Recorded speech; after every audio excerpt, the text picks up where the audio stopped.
Injuries of Fortunato I had borne the best I could, but when he ventured upon insult, I vowed revenge. You, who so well know the nature of my soul, will not suppose, however, that I gave utterance to a threat. At length I would be avenged. This was a point definitively settled, but the very definitiveness with which it was resolved precluded the idea of risk. I must not only punish, but punish with impunity. A wrong is unredressed when retribution overtakes its redresser. It is equally unredressed when the avenger fails to make himself felt as such to him who has done the wrong. It must not be understood that neither word nor deed had I given Fortunato cause to doubt my goodwill. I continued, as was my wont, to smile in his face, and he did not perceive that my smile now was at the thought of his immolation. He had a weak point, this Fortunato. Although in other regards he was a man to be respected and even feared, he prided himself on his connoisseurship in wine. Few Italians have the true virtuoso spirit. For the most part, their enthusiasm is adopted to suit the time and opportunity to practice imposture upon the British and Australian millionaires. In painting and gemmary, Fortunato, like his countrymen, was a quack, but in the matter of old wines he was sincere. In this respect, I did not differ from him materially. I was skillful in the Italian vintages myself, and I bought largely whenever I could. It was about dusk one evening during the supreme madness of the carnival season that I had encountered my friend. He accosted me with excessive warmth, for he had been drinking much. The man wore motley. He had on a tight-fitting party-striped dress, and his head was surmounted by the conical cap and bells. I was so pleased to see him that I thought that I should never have done wringing his hand. I said to him, "My dear Fortunato, you are luckily met. How remarkably well you are looking today. But I received a pipe of what passes for Amontillado, and I have my doubts." "How?" said he. "Amontillado? A pipe? Impossible! And in the middle of the carnival?" "I have my doubts," I replied, "and I was silly enough to pay the full Amontillado price without consulting you in the matter. You were not to be found, and I was fearful of losing a bargain." "Amontillado!" "I have my doubts." "Amontillado!" I must have satisfied them. "Amontillado! As you are engaged, I am on my way to Lucchesi. If anyone has a critical turn, it is he. He will tell me, 'Lucchesi cannot tell Amontillado from sherry.' And yet some fools will have it that his taste is a match for your own. Come, let us go." "Whither?" "To your vaults." "My friend, no. I will not impose upon your good nature. I perceive you have an engagement." "Lucchesi, I have no engagement. Come." "My friend, no. It is not the engagement, but the severe cold with which I perceive you are afflicted. The vaults are insufferably damp. They are encrusted with nitre." "Let us go, nevertheless. The cold is merely nothing." "Amontillado! You must have been imposed upon, and for Lucchesi cannot distinguish sherry from Amontillado." Thus speaking, Fortunato possessed himself of my arm, putting on a mask of black silk and drawing a reliquaire closely about my person. I suffered him to hurry me to my palazzo. I took from their scones 2 flambeaux, and giving one to Fortunato, bowed him through the several suites of the rooms to the archway that led into the vaults. I passed down a long and winding staircase, requesting him to be cautious as he followed. We came at length to the foot of the descent, and stood together on the damp ground of the catacombs near the Montresors. The gait of my friend was unsteady, as the bells upon his cap jingled as he strode. "The pipe," said he. "It is further on," said I. "But observe the white webwork which gleams from these cavern walls." He turned towards me, and looked into my eyes with 2 flimsy orbs that distilled the rheum of intoxication. "Nitre?" he asked at length. "Nitre," I replied. "How long have you had that cough?" My poor friend found it impossible to reply for many minutes. "It is nothing," he said at last. "Come," I said with decision. "We will go back. Your health is precious. You are rich, respected, admired, beloved. You are happy, as I once was. You are a man to be missed. For me, it is no matter. We will go back. You will be ill, and I cannot be responsible. Besides, there is Lucchesi." "Enough," he said. "The cough is a mere nothing. It will not kill me. I shall not die of a cough." True, I replied. And indeed, I had no intention of alarming you unnecessarily. But you should all use all proper caution. A draught of this Medoc will defend us from the tramps." Here I knocked the neck off a bottle which I drew from a long row of its fellows that lay upon the mould. "Drink," I said, presenting him the wine. He raised it to his lips with a leer. He paused and nodded to me familiarly, while his bells jingled. "Drink," he said, "to the buried that repose around us, and I to your long life."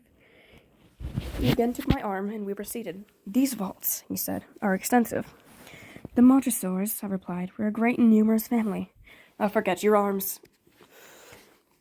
A huge human foot door, in a field azure, The foot crushes a serpent rampant, and those whose fangs are embedded in the heel. In the motto? Nemo me impune less, I said. Good, he said. The wine sparkled in his eyes, and the bells jingled. My own fancy grew warm with the Madoc. We had passed through the walls of piled bones, with casks and puncheons intermingling, into the inmost recesses of the catacombs. I paused again, and this time I made a bold to seize Fortunato by an arm above the elbow. The nitre, I said. See, it increases. It hangs like moss upon the vaults. We are below the river's bed. The drops of moisture trickle among the bones. Come on, we'll go back ere it is too late. Your cough. It is nothing, he said. Let us go on, but first another draught of the Madoc. I broke and reached him a flacon of de Grave. I don't speak Italian. He emptied it at the breath. His eyes flashed with fierce light. He laughed and threw the bottle upwards with a gesticulation I did not understand.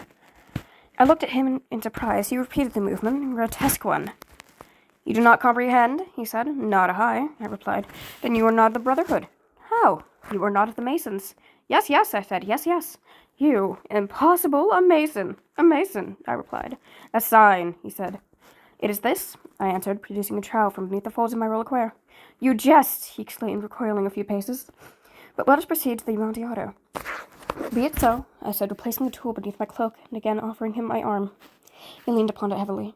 We continued our route in search of the Amontillado. We passed through a range of low arches, descended, passed on, and descending again, arrived at a deep crypt in which the foulness of the air caused our flambeau rather to glow than flame. At the most remote end of the crypt there appeared another less spacious. Its walls had been lined with human remains, piled to the vault overhead in the fashion of the great catacombs of Paris. 3 sides of this interior crypt were still ornamented in this manner. From the fourth, the bones had been thrown down and lay promiscuously upon the earth, forming at one point a mound of some size. Within the walls, thus exposed by the displacing of the bones, we perceived a still interior recess, in depth about 4 feet, in width 3, in height 6 or 7. It seemed to have been constructed for no special use within itself, but formed merely the interval between 2 of the colossal supports of the roof of the catacombs, and was backed by one of their circumscribing walls of solid granite. It was in vain that Fortunato, uplifting his dull torch, endeavored to pry into the depths of the recess. Its termination to the feeble light did not enable us to see. Proceed, I said. And here is the Amontillado. As for Lucchesi, he is an ignoramus, interrupted my friend, as he stepped unsteadily forward, while I followed immediately at his heels. In an instant he had reached the extremity of the niche, and finding his progress arrested by a rock, stood stupidly bewildered. A moment more I had bettered him into the granite. In its surface were 2 iron staples, distant from each other about 2 feet, horizontally. From one of these depended a short chain, from the other a padlock. Throwing the links about his waist, it was but the work of a few seconds to secure it. He was too much astounded to resist. Withdrawing the key, I stepped back from the recess. Pass your hand, I said. Over the wall. You cannot help feeling nitre, indeed. It is very damp. Once more, let me implore you to return. No? Then I will positively leave you. But I must first render you all the little attentions in my power. The Amontillado! Ejaculated my friend, not yet recovered from his astonishment. True, I replied, the Amontillado. As I said these words, I busied myself among the pile of bones of which I had before spoken. Throwing them aside, I soon uncovered a quantity of building stone and mortar. With these materials, and with the aid of my trowel, I began vigorously to wall up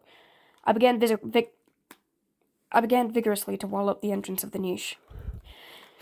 I had secretly laid the first tier of my masonry, and when I discovered that the intoxication of Fortunato had in a great measure worn off. The earliest indication I had of this was the low moaning cry from the depth of the recess. It was not the cry of a drunken man. There was then a long and obstinate silence. I laid the second tier, and the third, and the fourth, and then I heard the furious vibrations of the chains. The noise lasted for several minutes, during which, that I might hearken to it with more satisfaction, I ceased my labors and sat down upon the bones. When at last the clanking subsided, I resumed the trowel, and finished without interruption the 5th, the 6th, and the 7th tier. The wall was now nearly upon a level with my breast. I again paused, holding the flambeau over the mason-work. Threw a few feeble rays upon the figure within. A succession of loud and shrill screams bursting suddenly from the throat of the chained form seemed to thrust me violently back. For a brief moment I hesitated. I trembled. Unsheathing my rapier, I began to grope with it about the recess, but the thought of an instant reassured me. I placed my hand upon the solid fabric of the catacombs and felt satisfied. I reapproached the wall. I replied to the yells of him who clamored. I re-echoed. I aided. I surpassed them in volume and in strength. I did this, and the clamor grew still. It was now midnight, and my task was drawing to a close. I had completed the 8th, the 9th, and the 10th tier. I had finished a portion of the last, and the 11th. There remains but a single stone to be fitted and plastered in. I struggled with its weight. I placed it partially in its destined position. But now there came from the niche a low laugh that erected the hairs upon my head. It was succeeded by a sad voice, in which I had difficulty in recognizing that as the noble Fortunato. The voice said, "A very good joke indeed, an excellent jest. We'll have many a rich laugh about it at the palazzo. Over our wine." "The Amontillado," I said. "Yes, the Amontillado. But is it not getting late? Will it not be awaiting us at the palazzo, the Lady Fortunato and the rest? Let us be gone." "Yes," I said. "Let us be gone." "For the love of God, Montresor." "Yes," I said. "For the love of God." But to these words I hearkened in vain for a reply. I grew impatient. I called aloud, "Fortunato!" No answer. I called again, "Fortunato!" No answer still. I thrust a torch through the remaining aperture and let it fall within. There came forth in return only a jingling of the bells. My heart grew sick. On account of the dampness of the catacombs, I hastened to make an end of my labor. I forced the last stone into its position. I plastered it up. Against the new masonry I re-erected the old rampart of bones. For the half-century no mortal has disturbed them. In basse requisa?